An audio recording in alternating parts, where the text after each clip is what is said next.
Oui, les éléphants aussi enterrent leurs petits. Les premières preuves arrivent, même si les chercheurs ont encore un peu de mal à y croire. Ça s'est passé dans le nord du Bengale, pendant la nuit près de plantations de thé. De terribles barrissements ont retenti pendant une trentaine de minutes, et au matin, les ouvriers ont découvert le corps d'un éléphanteau.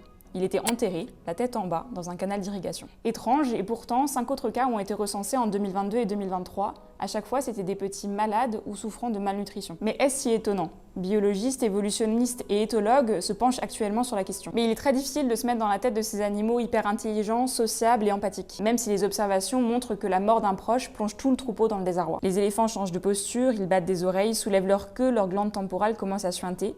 Ils veillent le corps, l'inspectent, parfois ils le transportent et le couvrent de feuilles, de terre ou d'herbes. On les a même vus revenir sur les lieux du décès des semaines plus tard. Une façon de faire le deuil, pour les chercheurs, ça serait plutôt une manière d'abaisser leur niveau de stress. Ce serait comme un mécanisme d'adaptation pour faire face à une situation trop émouvante. Mais alors peut-on parler de conscience de la mort ? L'étude de leur cerveau révèle la présence de neurones en fuseau impliqués dans l'empathie, et leur hippocampe, siège de la mémoire des émotions et du trauma, est hyper complexe. Alors oui, on peut penser qu'ils ont conscience du caractère irréversible de la mort d'autrui. Ont-ils conscience que leur propre mort est inévitable ? Mystère. Enquête sur place, caméras d'observation, suivi par drone, les recherches continuent.